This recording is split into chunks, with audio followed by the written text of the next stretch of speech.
नमस्कार किसान साथियों, स्वागत है आप सभी का एक बार फिर से मालवा की खेती यूट्यूब चैनल पे। किसान साथियों, इस वर्ष यदि हम देखें तो हमें लहसुन की फसल में एक जो रोग है बहुत ज़्यादा दिख रहा है। थोड़ी बहुत समस्या सभी के यहाँ है, लेकिन किसी किसी किसान भाई के यहाँ बहुत ज़्यादा मात्रा में है। पूरी की फसल ऐसी उलझी हुई सी दिख रही है। और किसान साथी, जैसा कि मैंने आपको बताया है कि किसान भाइयों ने इस रोग का नामकरण किया है जलेबी रोग। नामकरण इसके पत्तों की आकृति देखकर किया है कि इसके पत्ते हैं जो गोल-मोल, टेढ़े-मेढ़े हो जाते हैं, साथ ही एक-दूसरे में फँस जाते हैं। कुछ किसान साथी इसे थ्रिप्स की समस्या समझते हैं और कुछ देखते हैं कि वास्तव में थ्रिप्स तो खेत में नहीं है या बिल्कुल कम मात्रा में, लेकिन समस्या बहुत ज़्यादा है। तो क्या जो ये समस्या है वास्तव में थ्रिप्स के कारण है या जो कलियाँ ज़्यादा दिनों तक रह जाती है उसके कारण है? क्या किसी पोषक तत्व की कमी के कारण है? क्या कोई फंगस जनित रोग है? ये समझ में नहीं आता है और स्प्रे पे स्प्रे करते रहते हैं। कई बार एक किसान साथी एक दुकान से जो दवाई लाता है, डालता है, कोई रिजल्ट नहीं मिलता है, तो दुकान पे फिर जाकर बोलता है कि मैंने यहाँ दवाई डाली, कोई रिजल्ट नहीं मिला। तो दुकानदार भी कह देता है कि फलाने के भी इस प्रकार की समस्या थी, ये डोज़ डलवाया था मैंने, तो उसके तो ठीक हो गए, पर आपकी क्यों नहीं हो रही, इसका मैं क्या कर सकता हूँ? तो वो किसान भाई दुकानदार बदल लेता है, लेकिन समस्या वो कि वही दवाइयाँ भी बहुत सारी डाल देता है और जो उसकी फसल है वो जलेबी रोग से मुक्त होती ही नहीं। तो आखिर ये समस्या क्या है और इस वर्ष से ज़्यादा क्यों देखने को मिल रही है? किसान साथियों, जैसा कि पिछले वीडियो में भी मैंने आपको बताया था कि ये जो समस्या है 2 या 3 कारण से हो सकती है, लेकिन सब में थोड़ा-थोड़ा सा फ़र्क आपको देखने को मिलेगा। लेकिन जाँच आपको करनी है आपके खेत में कि ये समस्या किस कारण से आ रही है। जैसे कि चिप्स के कारण भी ये समस्या आती है, कलियाँ ज़्यादा दिनों तक रह जाती है, उसमें भी ये समस्या आ जाती है किसी पोषक तत्व की कमी के कारण, पानी में जो देने का समय अंतराल है कम-ज़्यादा, उसके कारण भी ये समस्या आ सकती है। लेकिन जो स्क्रीन पर आप देख रहे हैं किसान साथियों, इस प्रकार से फसल उलझी हुई है, घेरों में है या पूरे खेत में है, कुछ ज़्यादा घेरों में है और पत्ती एक-दूसरे में फँसी हुई है, पत्ती एक भी सीधी नहीं चल रही है। थ्रिप्स भी अंदर नहीं है, पानी भी शेड्यूल से दे रहे हैं, पत्तियों में पीलापन भी नहीं दिख रहा है, तो वास्तव में ना तो इसमें फंगस है, ना ही कोई थ्रिप्स का अटैक है, ना ही कोई रोग है और पानी देने का शेड्यूल भी बिल्कुल सही है। तो समस्या क्या है? तो किसान साथियों, 100% इसमें जो समस्या है वो माइट से के यानी एक प्रकार का कीड़ा है, मकड़ी जिसे हम हिंदी में कहते हैं और ये बहुत बारीक होता है, जिसे किसान साथियों मैग्नीफाई लेंस के बिना हम देख नहीं पाते। ये भी पत्तियों का रस चूसता है, जिसके कारण पत्तियाँ खुल नहीं पाती हैं, दूसरे में फँस जाती हैं। और इसके उपाय के बारे में भी किसान साथियों पिछले वीडियो में मैंने आपको बताया था कि आपको क्या डालना चाहिए। यदि बहुत ही हल्की-फुल्की मामूली सी समस्या है, तो आप जो केवल सल्फर 80% जो डब्ल्यूडीजी फ़ॉर्मूलेशन में आते हैं, उसका स्प्रे करते हैं, तो भी आपकी फसल में इससे मुक्ति मिल जाती है, क्योंकि वह भी मकड़ीनाशक का काम भी करता है, साथ ही साथ एक पोषक तत्व भी है एक प्रकार का और फंगिसाइड का काम भी करता है। लेकिन समस्या यदि ज़्यादा है तो किसान साथियों फिर आपको मकड़ीनाशक दवाई का प्रयोग करना ही पड़ेगा। तो मकड़ीनाशक दवाइयों में किसान साथियों बाज़ार में बहुत सारी मिलती हैं, कितना डोज़ रखना चाहिए, पूरे खेत में स्प्रे करना चाहिए या केवल उन घेरों पे स्प्रे करना चाहिए, इसके विषय में बात करें तो किसान साथियों, जैसा कि मैं बताऊँ आपको, तो कुछ दवाइयाँ ऐसी भी हैं जो थ्रिप्स और मकड़ी दोनों को समाप्त करती हैं, कुछ दवाइयाँ केवल जो थ्रिप्स को समाप्त करती हैं या मारती हैं। तो यदि आपने ऐसी दवाई ली है कि जो केवल थ्रिप्स को मारती है, तो किसान साथियों फिर आपको इस रोग से जो आपकी फसल में लगा है छुटकारा नहीं मिलेगा। इसके लिए आपको मकड़ीनाशक दवाई का भी प्रयोग करना पड़ेगा। आप चाहे तो उसे थ्रिप्स की दवाई के साथ भी मिलाकर स्प्रे कर सकते हैं।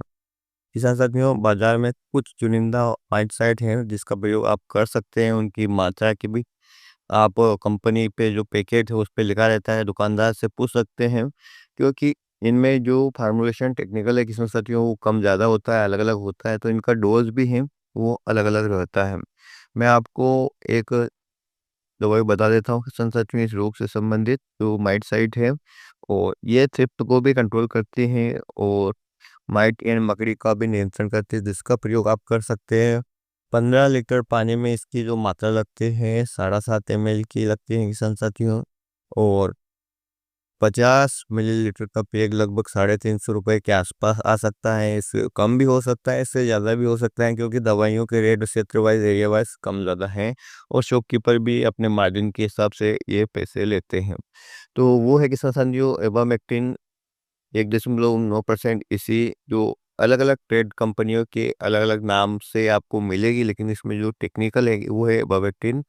किसान साथियों 1.9% के फार्मूलेशन में आती है। 15 लीटर में इसका डोज जाता है, वो 7.5 ml जाता है। अब बात कर लेते हैं इसको पूरे खेत में डालें या केवल घेरों पे डालें। तो किसान साथियों यदि आपको बहुत ज़्यादा घेरे दिख रहे हैं तो मैं कहूँगा आप इसे पूरे खेत में एक समान स्प्रे करें, जिससे कि आपकी फसल में मकड़ी जहाँ पर भी लगी है उससे छुटकारा मिले और ये पत्तियाँ हैं ये पूरी तरह से खुल पाए और ये जो जलेबी रोग आपको दिख रहा है कि ये दूर हो पाए।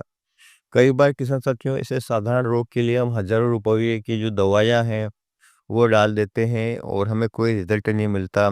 एक किसान साथी के हमारे पास कुछ इमेज आए थे, पूछा था कि उन्होंने दवाई भी डाली, उन दवाइयों के फ़ोटो भी भेजे किसान साथियों। देखिए, उसमें थ्रिप्स की तो दवाई तो थी लेकिन माइट्स की नहीं थी और जैसे लक्षण इस फसल में दिख रहे वो माइट की समस्या है और इनके जो खेत में ये समस्या है, कहीं-कहीं घेरों में है, तो हमने केवल इन्हें घेरों में स्प्रे करने को बोला है और ये जैसे ही स्प्रे करके रिज़ल्ट बताएँगे, हम आपको फिर से रिज़ल्ट बताएँगे और यदि आपके भी ये समस्या आ रही है किसान साथियों, इस प्रकार के तो ये स्प्रे आप भी कर सकते हैं और चाहे तो आप इसका ट्रायल पैक भी लेकर जैसे आपके पूरे खेत में समस्या है तो आप 50 ml का एक पैक ले आइए और 2-4 क्यारियों में किसान साथियों आप इसका स्प्रे करके देखिए, नतीजे आपको है वो पॉजिटिव मिलेंगे और आपकी फसल में इस मकड़ी नाशक दवाई का जब स्प्रे होगा तो निश्चित रूप से मकड़ी है वो मरेगी और पत्तियाँ हैं वो खुल पाएगी।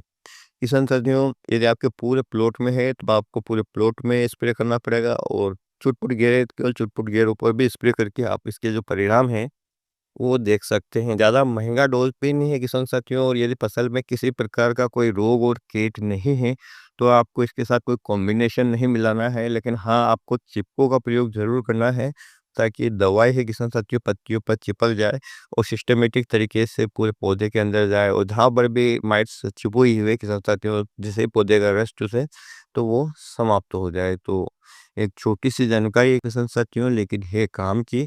क्योंकि ये समस्या कहीं और है और इलाज यदि कहीं और कर रहे हैं तो निश्चित रूप से आपकी फसल है वो रिकवर नहीं होगी और उसमें इस प्रकार से जलेबी रोग नहीं जाएगा और आपकी फसल को नुकसान होगा। वहीं पर यदि आप बिना जाने पहचाने अनाप-शनाप दवाइयाँ या दुकानदार बदल रहे हैं, तो किसान साथियों आपका आर्थिक नुकसान हो रहा है, फसल बिगड़ रही है, वो अलग। तो अपनी फसल को समझे, पहले उसमें ये जानने की कोशिश करें, ये समस्या क्या है? चिप्स नहीं है तो फिर चिप्स की दवाई क्यों? जब रोग नहीं है तो फिर रोग की दवाई क्यों डाल रहे हैं? तो उम्मीद करूँगा कि ये जानकारी आपको पसंद आएगी। पसंद आए तो प्लीज़ आप वीडियो को लाइक और चैनल को सब्सक्राइब कर सकते हैं और अन्य किसान साथियों के साथ शेयर कर सकते हैं। और यदि आपने कभी इस दवाई का प्रयोग किया है तो आपको कैसे रिज़ल्ट मिले हैं, इसके परिणाम भी आप कमेंट में मेंशन कर सकते हैं, ताकि दूसरे किसान भाई का भी मार्गदर्शन होता रहे। फिर मिलते हैं नए वीडियो में नई जानकारी के साथ। तब तक के लिए किसान साथियों ख्याल रखिए आप अपना, अपने परिवार, प्रतिपालन और अपनी फसलों का। वीडियो देखने के लिए आपका बहुत बहुत धन्यवाद। जय हिंद, जय जवान।